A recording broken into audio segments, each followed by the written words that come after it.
শুভ সন্ধ্যা। আপনাদের সাথেই আছি আমি শাকিলা মতিন মৃদুলা। প্রিয় দর্শক শ্রোতা, সবাইকে স্বাগত জানাচ্ছি প্রতিদিনের সান্ধ্য আয়োজন শুভ সন্ধ্যার আজকের আয়োজনে। আজ শুভ সন্ধ্যায় থাকছে আগামীকাল ঢাকায় এনটিভি হাইলাইটস এবং জনপ্রিয় লোকসঙ্গীত শিল্পী শফি মণ্ডলের সঙ্গে আলাপচারিতা। প্রথমেই আগামীকাল ঢাকায়।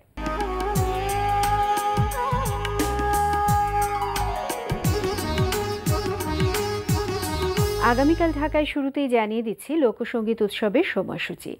ঢাকার আর্মি স্টেডিয়ামে আজ থেকে অনুষ্ঠিত হচ্ছে আন্তর্জাতিক লোকসঙ্গীত উৎসব। প্রতিদিন সন্ধ্যা ৬টা থেকে রাত ১২টা এই সময়ে আন্তর্জাতিক লোকসঙ্গীত উৎসব চলবে ১২ নভেম্বর পর্যন্ত। এবার চলতে থাকা প্রদর্শনীর সময়সূচি। ধানমন্ডির গ্যালারি চিত্রকে প্রদর্শিত হচ্ছে খ্যাতিমান চিত্রশিল্পী আব্দুল মান্নানের একক চিত্রকলা প্রদর্শনী প্রিয় বাংলাদেশ। প্রতিদিন সকাল ১০টা থেকে রাত ৮টা এই সময়ের প্রদর্শনী চলবে ১৬ নভেম্বর পর্যন্ত।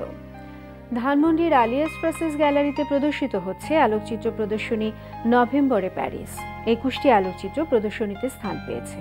প্রদর্শনী চলবে ১৫ নভেম্বর পর্যন্ত। এবার এনটিভি হাইলাইটস।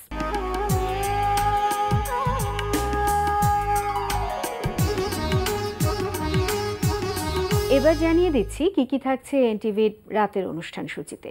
সন্ধ্যা ৬টা ৪৫ দেখবেন ধারাবাহিক নাটক লাভ অ্যান্ড কং। তুমি গাড়ি রাখো, যাও। গাড়ি তো ঢাকাই যাবে বাবু, কিন্তু আমার মাথায় যে আইডিয়াটা আসছে সেটা একটু শুনবো তো প্লিজ। কি আইডিয়া বলো? রাত ৮টা ২০ থাকছে নজরুল ইসলাম রাজুর পরিচালনায় ধারাবাহিক নাটক সানফ্লাওয়ার। আপনি প্লিজ বড় চাচি আর ভাবির কথা কিছু মনে করবেন না। কোন কথা? না মানে ওনারা দুজন মেকানিক শব্দটা যেভাবে বলছিলেন আমার আসলে নিজেরই শুনতে ভালো লাগছিল না। রাত ৯টায় প্রচার হবে ইভান শাইরের উপস্থাপনায় জাহাঙ্গীর চৌধুরীর প্রযোজনায় অনুষ্ঠান বন্ধু তোমারই খোঁজে।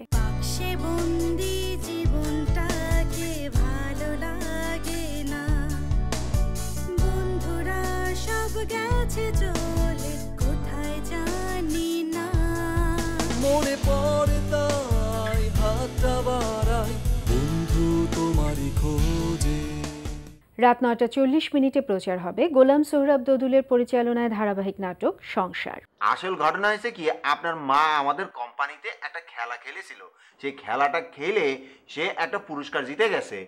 সেই পুরস্কারটা জেতার পর তাকে আমরা কমিউনিকেট করতে পারতেছি না। মানে ঘটনা হচ্ছে গিয়ে তার যে নাম্বারটা আমাদের কাছে ছিল সেই নাম্বারটা আনফর্চুনেটলি সেটা নাই হয়ে গেছে।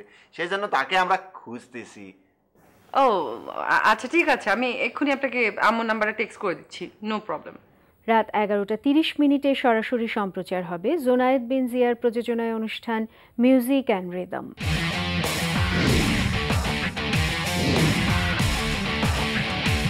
এই ছিল এনটিভির রাতের অনুষ্ঠান সূচি। এবার আলাপচারিতা।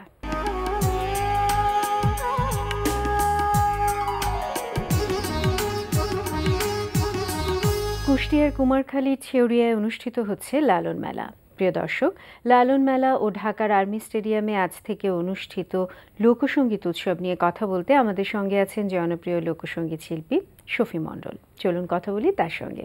শুভ সন্ধ্যা। শুভ সন্ধ্যা। ভালো আছেন? এই তো ভালো থাকার চেষ্টা করছি। একই সাথে দুটো উৎসব হচ্ছে, একটি লালন মেলা এরই মধ্যে শুরু হয়ে গেছে, আর আজ থেকে শুরু হচ্ছে লোকসঙ্গীত উৎসব। তো উৎসবের আমেজ এবং উৎসবের ব্যস্ততা নিয়ে নিশ্চয়ই খুব ব্যস্ত। মানে খুবই ভালো লাগছে যে একসাথে দুটো হয়ে একটু সমস্যায়ও পড়েছি। দুটোতে আমার থাকা খুবই দরকার ছিল, কিন্তু হয়তোবা সময় কোলাতে পারবো না। তো অভিনন্দন জানাবো সবাইকে, সারা দেশের বাউলকে, যে আমাদের দেশ বাউলদেরকে নিয়ে এত সুন্দর সুন্দর আয়োজন করছে। বোঝা যাচ্ছে যে এখন অনেক বেশি লোকসঙ্গীতকে বাঁচিয়ে রাখবার জন্য সচেতন হচ্ছে সবাই এবং মানুষ শুনছে লোকসঙ্গীত। লোকসঙ্গীত আমাদের দেশের আসলে প্রাণ, মেরুদণ্ড, সংস্কৃতির মেরুদণ্ড। বাঁচিয়ে রাখা খুবই প্রয়োজন এবং এই মানে বর্তমান সরকার এটা নিয়ে খুব ভালো কাজ করছে। আসলে শেকড়কে উপড়ে ফেলে তো গাছ বাঁচানো সম্ভবই না একদম। লোকসঙ্গীত উৎসব তো আজ থেকে শুরু হচ্ছে এবং আপনি সেখানে বাংলাদেশের অন্যতম একজন যিনি প্রতিনিধিত্ব করছেন। আপনার সাথে আরও অনেক শিল্পী, আমাদের দেশের গণ্যমান্য শিল্পীরা আছেন। তো আপনি এই যে বাংলাদেশের হয়ে প্রতিনিধিত্ব করছেন, সেক্ষেত্রে আপনার দায়িত্ববোধ নিশ্চয়ই বেড়েছে এবং অনুভূতিটাও নিশ্চয়ই আনন্দের। আনন্দের তো অবশ্যই, তবে প্রতিনিধিত্ব করছি আমি এটা ঠিক না। আমি বাংলাদেশের একজন শিল্পী হিসেবে অংশগ্রহণ করতে পারছি, এটাই আমার কাছে বড় ব্যাপার। বাউল সমাবেশ যেটা আন্তর্জাতিকভাবে হতে যাচ্ছে বাংলাদেশে, এটা বোধহয় দ্বিতীয়বার। গত বছরও আমি ছিলাম, আর এবারের আয়োজনটা আরেকটু আমার মনে হচ্ছে যেন আরেকটু ভিন্ন ধরনের। এটা হতেই পারে, কারণ হলো যে একটা অভিজ্ঞতা, একটা বছরের অভিজ্ঞতা যারা আয়োজন করছেন তাদেরকে অভিনন্দন যে এবারও সুন্দর আয়োজন করেছেন। গতবার যারা গান করেছে দেশের বাইরে থেকে এসেছিলেন। আমি চাইবো যে সবসময় যারা এই আন্তর্জাতিক সমাবেশগুলোতে যারা বহির্বিশ্ব থেকে আমাদের দেশে আসবেন, তাদের নিজ নিজ কৃষ্টি নিয়ে কথা বলতে, গাইতে, তারপরে তাদের সুফি কথাগুলো বলতে, সত্য কথাগুলো বলতে, তাদেরকে অভিনন্দন জানাতে হবে এবং সম্মানিত করতে হবে। আমরা এটাই চাইব সবসময়। তাহলে তাদের কাছে গেলে আমরা সমাদৃত হব। এবারেও তো প্রায় 7টি দেশের শিল্পীরা অংশগ্রহণ করছেন এবং গত বছরও বাইরের অনেক শিল্পীরা এসেছিলেন। তাদের সাথে যখন সময় কাটিয়েছেন, যেটা আপনি বললেন যে তাদের কৃষ্টি সম্পর্কে জানতে পেরেছিলেন গতবারও, এবারও জানছেন, কেমন লাগছে? কোথায় ভিন্নতা পাচ্ছেন তাদের সাথে আমাদের দেশের বাউল গানের এবং বাউল যে একটা সংস্কৃতি সেটার? ভিন্নতা বলতে মানে সুরের তো কোনো ভাষা নাই। এইটা একটা জিনিস বুঝতে পেরেছি যে মানে আবেদনের কোনো ভাষা নাই। আমাদের জাতির কথা, আমাদের দেশের কথা, মাটির কথা, ধর্মের কথা আমরা আমাদের আবেদনের মধ্যে আমরা প্রকাশ করতে চাই। তো তারাও সেভাবে চাই। তো আমরা যখন এক জায়গায় হয়ে যাই, তখন মনে হয় যেন কোথায় একটা গরমিল নেই। ওরাও যা বলছে আমরাও তাই বলছি। হ্যাঁ, মানে একে অপরের সাথে আমরা মিশে যাচ্ছি, শুধু ভাষার ব্যবধান হয়ে যাচ্ছে মাত্র। বাহ, ভালো বলেছেন যে আসলে শেষ পর্যন্ত সবাই বলছে একই কথা, মানবতার কথা, দেশপ্রেমের কথা। আমরা এখন একটা গানের কিছু অংশ শুনতে পারি? আমি এবার সুফিতে যে গানটা প্রথমে গাইব, মানে নিজেকে তুচ্ছ করে প্রভুর কাছে উপস্থাপন, আমাদের বাউলদের একটাই। তুমি দাতার শিরোমণি, আমি চাতক ভাগিনী, তোমা ভিন্নে জানি না জানি, রেখো চরণে মেঘের বরিশন বিনে, চাতক বাঁচে কেমনে মেঘের বরিশন বিনে। সৃষ্টিকর্তার কোন সৃষ্টিকে আমরা অস্বীকার করব? কোনো উপায় নেই। তাই একদম তার প্রশংসা করা, তার কাছাকাছি থাকা, সুরের মধ্য দিয়ে তার কাছাকাছি থাকায় একজন বাউলের ব্রত। আসলে এই বোধটা যদি সবার থাকে যে আমরা শেষ পর্যন্ত সৃষ্টিকর্তার কাছেই চলে যাব এবং এসেছিলাম তার দয়াতেই, তাহলে আসলে অনেক খারাপ কাজ এবং অনেক অপকর্ম থেকে দূরে থাকা সম্ভব। সহিংসতা আর হবে না। এই যে লালনকে নিয়ে উৎসব হচ্ছে, এরকমভাবে যদি ঠিক আন্তর্জাতিক উৎসবটা যেভাবে হচ্ছে যে সারা বিশ্বের বাউলদের একটা মিলন মেলা, ঠিক একইভাবে যদি আমাদের সারা দেশের সর্বত্র ছড়িয়ে আছে আনাচে কানাচে অসংখ্য বাউল, যাদেরকে আমরা হয়তো বা এখনও জানি না, চিনি না, তাদের সবাইকে যদি এক করা যায় কেমন হতো?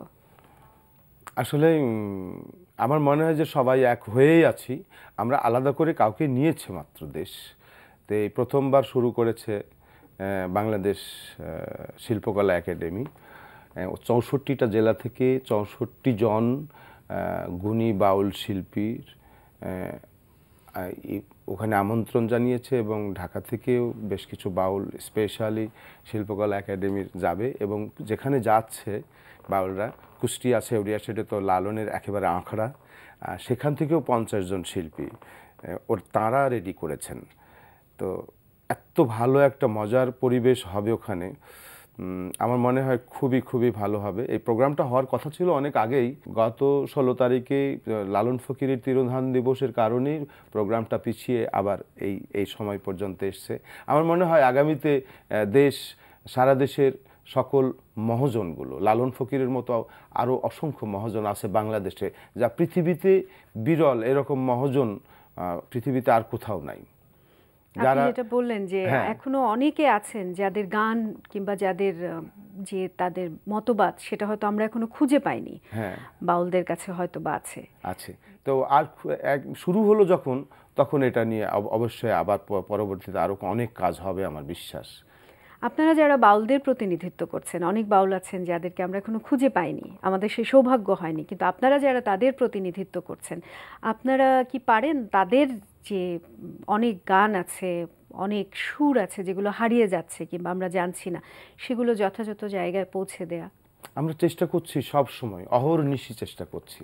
আমরা চাই যে আসলে বাউলরা তো কোনো প্রাতিষ্ঠানিক শিক্ষায় শিক্ষিত না, এরা যা অর্জন করেছেন তা সবই তাদের ধ্যান লব্ধতা থেকে। মানুষের সাথে অন্যায় করে, মানুষকে ঠকিয়ে শুধুমাত্র সৃষ্টিকর্তার সেবা করলে সৃষ্টিকর্তাও সেটা গ্রহণ করবেন কিনা? আসলে বাউলরা বলে যে আসলে কেউ কাউকে ঠকায় না, যা সে নিজেকে ঠকায়। আমি আপনাকে ঠকাচ্ছি, তো পক্ষান্তরে একবার চোখ বন্ধ করলে আমি বুঝবো যে আমি আপনাকে কখনোই ঠকাইনি, আমি আমাকে ঠকাইছি। আমি আপনাকে যখন আমি ঠকাবো, সমস্যাটা আমার। নিজের সাথে প্রতারণা করা, নিজের যত্ন না নেওয়া। এই যে এত সুন্দর করে আপনি বলছেন যে বাউলরা যে মতবাদে বিশ্বাসী, যেই জীবনযাপনে তারা বিশ্বাসী, যেখানে মানবতার কথা বলে, যেখানে আসলে সুন্দরের কথা বলে, তো এই যে মতবাদটা, সেটা এখন আমাদের অনেক শিল্পী, নতুন প্রজন্মের যারা, তারা বাউল গান গাইছে, লোকসঙ্গীত গাইছে, কিন্তু তাদের ভেতরে এই মতবাদটা, আসলে বাউল গানের মূল মর্মটা কি, সেটা ভেতরে ঢোকানোর জন্য আপনার কাছে কি মনে হয় যে আসলে কি করলে সেটা ভালো হয়? আসলে ওদের মধ্যে ঢোকানোর মতো কিছু নাই। ওরা আমাদের চেয়ে অনেক মেধাবী। এখন এই প্রজন্মের যারা আসছে, ওরা আমাদের চেয়েও মেধাবী। ওদের মনের মধ্যে, ওদের ব্রেনের মধ্যে, ওদের সফটওয়্যারে সব আছে। আমরা শুধু ওদের সাথে একটু ফিউশন করতে হবে, সম্পর্ক স্থাপন করতে হবে, তাহলে একটু আলোচনা করলেই হয়ে যাবে। এটা আলাদা কিচ্ছু না। আমরা কথার ফাঁকে আরেকটা গানের কিছু অংশ শুনি। আমি মন মন্দিরে পূজা দেব, সত্যম শিবম অনন্তম। আমি দিল কাবাতে নামাজ পড়ব,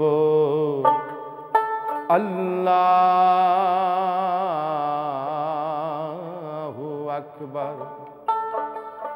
আমি মন মন্দিরে পূজা দেব, শিব সুন্দরম অনন্ত। আমি দিল কাবাতে নামাজ পড়ব,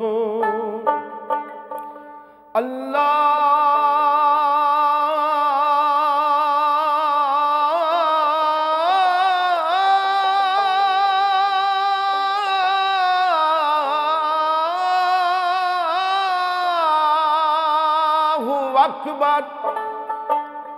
আমি মন মন্দিরে পূজা দেব, পড়ব নামাজ দিল কাবায়। মসজিদ মন্দিরে যেতে বলো না আমায়, মন্দির মসজিদে যেতে বলো না আমায়। আমাদের প্রতিষ্ঠানটা হবে মানুষের জন্য। বাউলরা সবসময় এটাই প্রত্যাশা করে। একটা সুফি, মানে ইসলাম থেকে সুফি, সনাতন থেকে বৈষ্ণব, আর সুফি এবং বৈষ্ণবের একটা সমন্বয় হলো বাউল। এখানে কোনো জাত, মত, ধর্ম, বর্ণ কোনো ভেদাভেদ থাকবে না। আমরা এক জায়গায় হয়ে আমরা শুধু মানুষের কথা বলবো, যে মানুষের মধ্যে সব কিছু।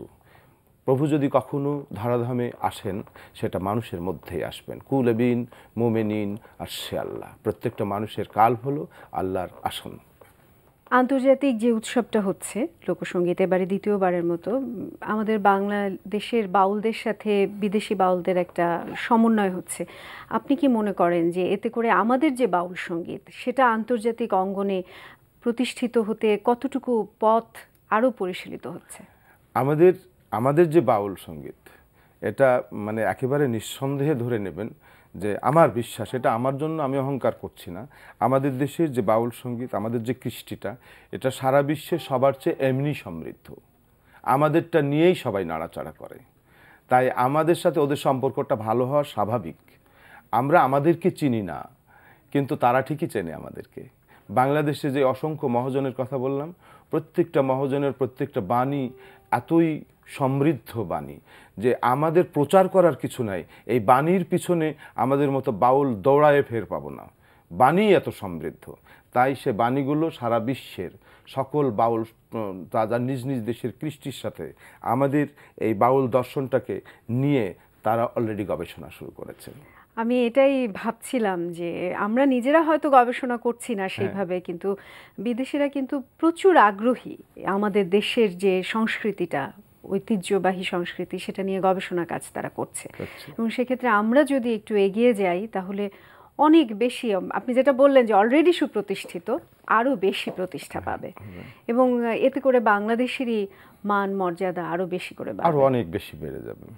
আমরা একেবারেই শেষ পর্যায়ে চলে এসেছি। শেষে এসে আপনার আরেকটা গান না শুনে তো বিদায় দিতে পারছি না।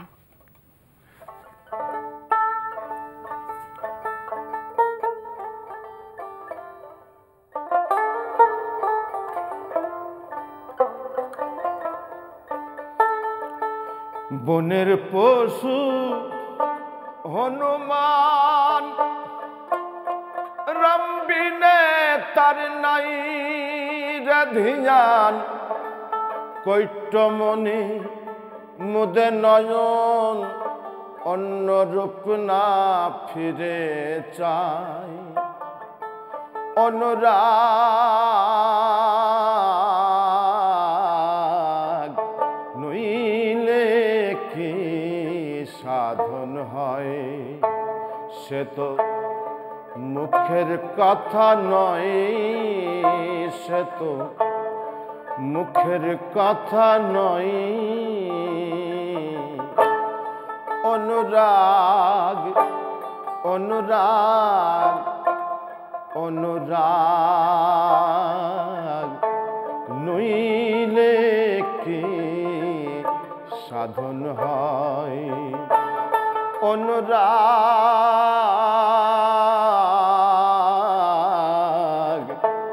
নইলে কি সাধন হয়।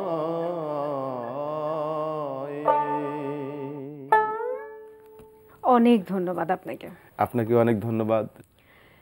প্রিয় দর্শক, কথায় কথায় আমরাও চলে এসেছি অনুষ্ঠানের শেষ প্রান্তে। আমাদের সঙ্গে যোগাযোগের ঠিকানা প্রযোজক শুভ সন্ধ্যা, এনটিভি বিএসসিসি ভবন, 7 তলা 102 কাজী নজরুল ইসলাম এভিনিউ, কারওয়ান বাজার, ঢাকা 1215। আমাদের ইমেল অ্যাড্রেস shubhosondha@ntvbd.com। প্রিয় দর্শক, এনটিভিতে সম্প্রচারিত সংবাদ ও অন্যান্য সকল অনুষ্ঠান দেখতে লগ ইন করুন www.ntvbd.com। সবাই ভালো থাকুন, নিরাপদে থাকুন। শুভ সন্ধ্যা।